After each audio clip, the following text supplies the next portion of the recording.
ಭಾಗದಲ್ಲಂತೆ ಜೊಲ್ಲೆಯವರು ಇನ್ನುಳಿದವರು ಅದಾರ ಮತ್ತು ಬೇರೆ.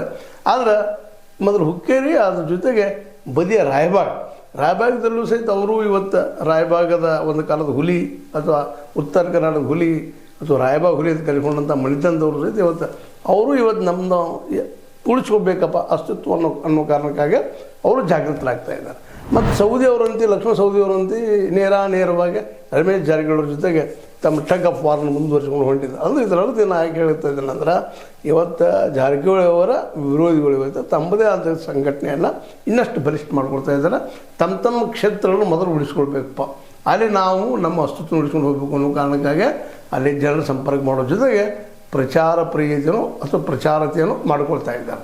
ಹೀಗಾಗಿ ಇವತ್ತು ದಿನದಿಂದ ದಿನಕ್ಕೆ ಈಗ ರಿಫ್ಟ್ ಅಂದರೆ ಒಂದು ಮುಖ್ಯ ಭಾಗ ಆಗ್ತಾ ಇದ್ದಾರೆ. ಒಂದು ಕಡೆ ಕತ್ತಿ ಮತ್ತು ಅವ್ರ ಬೆಂಬಲಿಗರು, ಇನ್ನೊಂದು ಕಡೆ ಜಾರಕಿಹೊಳಿ ಮತ್ತು ಅವ್ರ ಬೆಂಬಲಿಗರು ಒಂದಾಗಿ ಒಂದು ಹೋರಾಟ ಮಾಡುವಂಥ ವಾತಾವರಣ ಬೆಳಗಾವಿ ಜಿಲ್ಲೆಯಲ್ಲಿ ಬಂದು ಇದರಲ್ಲಿ ಯಾರು ಗೆಲ್ತಾರೋ ಯಾರು ಸೋಲ್ತಾರೋ ಭವಿಷ್ಯಕ್ಕೆ ಬಿಟ್ಟಂತ. ಅದು ಯಾಕೆ ಜನರ ಮೇಲೆ ಬಿಟ್ಟಂತ, ಜನ ಯಾರು ನಂಬ್ತಾರ ಯಾರನ್ನಿಲ್ಲ. ಅವರು ತಮ್ಮ ವಾದಗಳು ಭಾಳ ಚೆನ್ನಾಗಿ ಪ್ರತಿಪಾದನೆ ಮಾಡ್ತಾ ಇದ್ದಾರೆ ಮತ್ತು ಜನರ ಪರವನ್ನು ತೋರಿಸ್ಕೊಳ್ಳೋ ಪ್ರಯತ್ನ ಮಾಡ್ತಾ ಇದ್ದಾರೆ.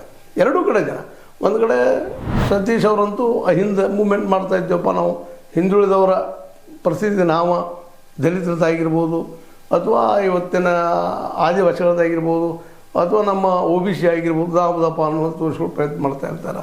ಅದು ನನಗೆ ಇವತ್ತು ಭಾಳ ಜಾಣ್ಮೆ ಇತ್ತು. ರಮೇಶ್ ಕತ್ತಿ ಅವರು ಸಹಿತ ನಾವು ಯಾರು ವಿರೋಧಿ ಅಲ್ಲಪ್ಪ, ನಾವು ಕೇವಲ ಲಿಂಗಾಯತ್ ಪರ ಇದ್ದಂಥವ್ರಲ್ಲ, ಎಲ್ಲರಿಗೂ ನಾವು ಬೇಕಾದಂಥವ್ರು ಅಂತೇಳಿ ತಮ್ಮ ಪ್ರಚಾರ ಪ್ರೀತಿಯನ್ನು ತೋರಿಸ್ಕೊಳ್ತಾ ಹೋಗ್ತಾ ಇದ್ದಾರೆ. ನಮಗೆಲ್ಲ ಜಾತಿಗಳು ಒಂದು, ನಾವು ಜಾತಿಯನ್ನು ಅಥವಾ ಸಮಾನತೆಯನ್ನು ಬಯಸುವವರು, ಆದ್ರೆ ಒಂದು ಸಂಸ್ಕೃತಿ ನೆಲೆಗಟ್ಟಿನಲ್ಲಿ ಅಂತ ಹೇಳ್ತಾ ಅತ್ಯಂತ ಸೂಕ್ಷ್ಮವಾಗಿ